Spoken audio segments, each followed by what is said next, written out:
Good morning guys.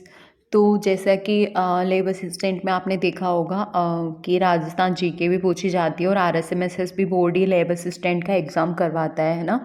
तो आरएसएमएसएस भी board ने जितने भी एग्ज़ाम्स करवाए जैसे पटवारी का, वीडियो का या फिर जो भी एग्ज़ाम्स हुए हैं, लेटेस्ट ये हुआ है कि मोटर वाहन उपनिरीक्षक सीधी भर्ती परीक्षा 2021 है ना, जिसका एग्ज़ाम 12 फरवरी को हुआ था। तो अपन क्या करने वाले हैं, ये एक नई सीरीज चलेगी, मतलब इसके अंदर 10 से 15 मिनट की वीडियोस आएंगी। उसमें क्या होगा कि जो भी क्वेश्चन आए हुए हैं राजस्थान जीके के, जो आरएसएमएसएस बोर्ड पेपर करवाते हैं, उनमें जो आए हुए हैं वो सवाल देखेंगे हम। 2016-2015 तक जितने भी एग्ज़ाम्स हुए हैं वो देखने वाले हैं। सबसे पहले 2000 अभी जो 22 में लेटेस्ट एग्ज़ाम हुए हैं वो देखेंगे, फिर 21 के देखेंगे, फिर 20 के, फिर 19 के, ऐसे ही करके 15 तक देखेंगे। तो इससे क्या होगा ना, आप राजस्थान जीके तो अपने हिसाब से थ्योरी तो कहीं से भी पढ़ सकते हो, बट अगर क्वेश्चंस आप देखोगे, प्रैक्टिस करोगे, सुनोगे तो आपको ज़्यादा अच्छे से रिमेंबर होगा।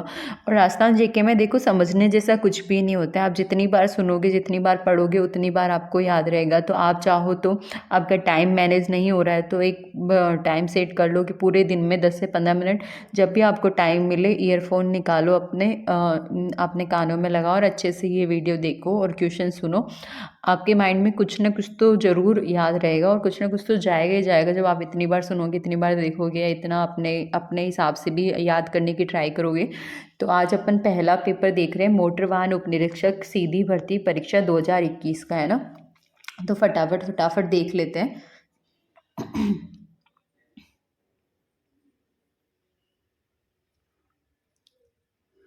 तो पहला क्वेश्चन है, राजस्थान में विशेष रूप से जैसलमेर क्षेत्र में बीएसएफ द्वारा ऑपरेशन सरधवा चलाया गया था। सुनो मेरी एक बात, अगर आप लोग अपने बुक से भी क्वेश्चन रीड करते हो तो ये मत सोचा करो कि एज इट इज़ मिलेगा। आपसे घुमा फिरा के भी पूछा जा सकता है। जैसे आपसे ये पूछा ले कि ऑपरेशन सरधवा जो कार्यक्रम बीएसएफ ने चलाया था वो कौन से क्षेत्र में चलाया था, तो उसका आंसर हो जाएगा जैसलमेर क्षेत्र में।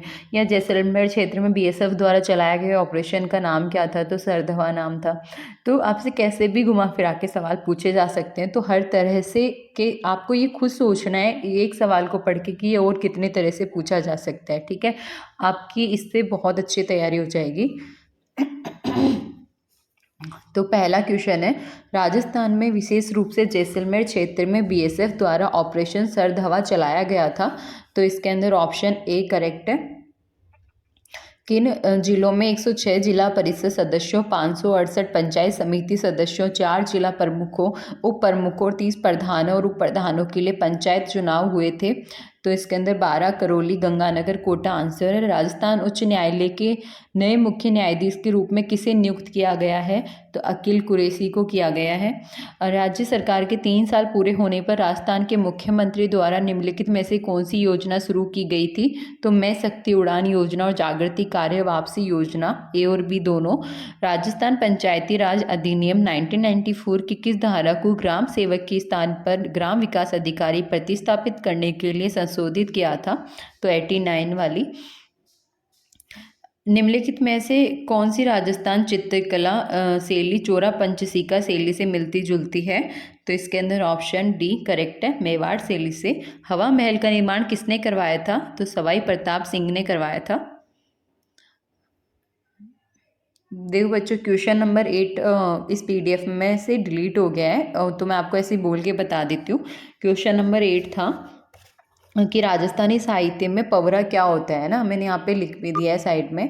तो गद्य के लिए इस्तेमाल किए जाने वाला एक अलंकार है या फिर बहादुरों की विशेष कार्य का वर्णन करने वाली रचना है, तो ये है बहादुरों के विशेष कार्य का वर्णन करने वाली रचना। ठीक है, राजस्थान का खोह दरीबा क्षेत्र निम्नलिखित में से किसके खनन से जुड़ा हुआ है, तो आपके लिए ये बहुत इंपॉर्टेंट टॉपिक है कि कहाँ से क्या मिलता है। ये खनिज से हमेशा क्वेश्चन पुटअप होते हैं। तो तांबा। निम्नलिखित में से कौन सी नदी राजस्थान नहर के लिए जल स्रोत का कार्य करती है, तो सतलज नदी। राजस्थान के मैदानों के उपजाऊ क्षेत्र को निम्नलिखित में से किस नाम से जाना जाता है, तो ऑप्शन ए करेक्ट है, रोही। रोही के नाम से जाना जाता है। राजस्थान सरकार ने वन्य जीव संरक्षण अधिनियम 1972 को कब अंगीकृत किया था, तो ऑप्शन बी करेक्ट है, 1 सितंबर 1973। राजस्थान की झामर कोटड़ा की खदान ने निम्नलिखित में से किस खनिज के लिए प्रसिद्ध है, तो आपको पता होना चाहिए, रॉक फॉस्फेट के लिए। राजस्थान में सर्वाधिक गेहूं का उत्पादन किस जिले में होता है, तो ऑप्शन बी करेक्ट है, श्री गंगानगर। 1800 आई थिंक ये 57 होना चाहिए कि विद्रोह के समय राजस्थान को ब्रिटिश छावनियों में विभाजित किया गया था, तो 6 ब्रिटिश छावनियों में विभाजित किया गया था।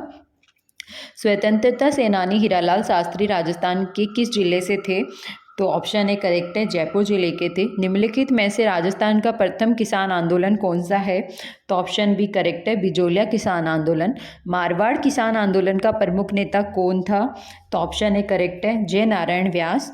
नरसंहार को राजस्थान का जलियांवाला हत्याकांड कहा जाता है, मतलब कौन से नरसंहार को राजस्थान का जलियांवाला हत्याकांड का नाम दिया जाता है? तो इसके अंदर ऑप्शन बी करेक्ट है, निमोचना। सिक्कर आंदोलन की उल्लेखनीय महिला नेता कौन थी? तो ऑप्शन बी करेक्ट है, किशोरी देवी। धौलपुर प्रजामंडल के प्रथम अध्यक्ष कौन थे? तो ऑप्शन सी करेक्ट है, कृष्ण दत्त पालीवाल। 1905 में जयपुर में वर्धमान पाठशाला की स्थापना किसने की थी?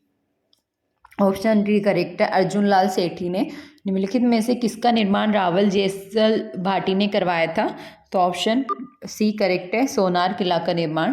राजस्थान के निम्नलिखित में से किस किले को स्वर्णगिरी कहा जाता है? तो इसके अंदर ऑप्शन सी करेक्ट है, जालोर का किला। रम्मत लोक नाटक को निभाने वाले पात्र को के रूप में मतलब किसके रूप में जाना जाता है? तो ऑप्शन सी खेलर। चरी लोक नृत्य मुख्य रूप से राजस्थान के किस जिले में किया जाता है? तो ऑप्शन ए करेक्ट है, किशनगढ़। अब मेरी आप एक भी रिक्वेस्ट है या आप एडवाइस मान सकते हो, सजेशन मान सकते हो। देखो कुछ कुछ टॉपिक ऐसे हैं जहाँ से क्वेश्चंस आते ही हैं। राजस्थान जी के अगर आपको अच्छी नहीं लगती है, आपको याद नहीं होती या मन नहीं करता पढ़ने का, तो एक एडवाइस है, आप आर्ट एंड कला वाला पोर्शन जिसमें मतलब जो गहनों के नाम होते हैं या फिर आप देख लेना कलाएं में संस्कृति में कौन कौन से टॉपिक है, तो वो मतलब मेमोरी बेस्ड भी होते हैं, वो मतलब याद भी रह जाते हैं। जैसे इसमें से लोक नृत्य पूछ लिया, लोक नाटक पूछ लिया, और इनसे क्वेश्चंस भी काफ़ी आते हैं। और है ना, ये पोर्शन छोटा भी है। इतिहास करने से पहले मेरी राय ये रहेगी कि सबसे पहले ज्योग्राफी करना, उसके बाद में राजस्थान कलाएं में संस्कृति करना, उसके बाद इतिहास में जाना, क्योंकि इतिहास के अंदर क्या है ना, मटेरियल बहुत है, तो आपको याद रहे कितना रहे वो चीज़ सब चीज़ पता नहीं, और कितना आप उसमें से सवाल कर पाओ पता नहीं। अब आपने ये पेपर देखा होगा है ना।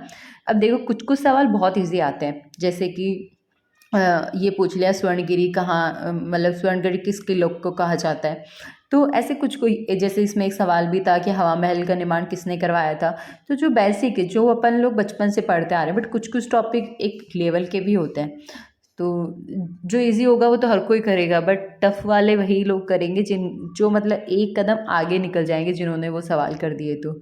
और अगर कोई मैथ साइंस से है या जिनके पास एग्रीकल्चर है, जिनको बायो पढ़ने में थोड़ी दिक्कत होती है, या जिनको बायो पसंद नहीं है या फिजिक्स पसंद नहीं है या टफ लगती है और सोच रहे हैं कि इनको थोड़ा कम पढ़ के जाएंगे, तो उनके लिए तो राजस्थान जी के रामबाण सिद्ध होने वाली है। क्योंकि बिना, अगर राजस्थान जी के बहुत अच्छे से कर लेते हो आप, तो भी 100 मार्क्स की होगी, तो कम से कम 70-80 नंबर तो ला ही सकते हो।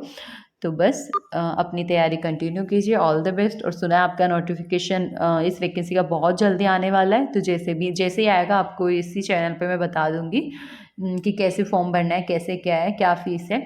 बाकी अपन देख लेंगे, अपन एक दूसरे से तो जुड़े हुए हैं ही इस चैनल के माध्यम से।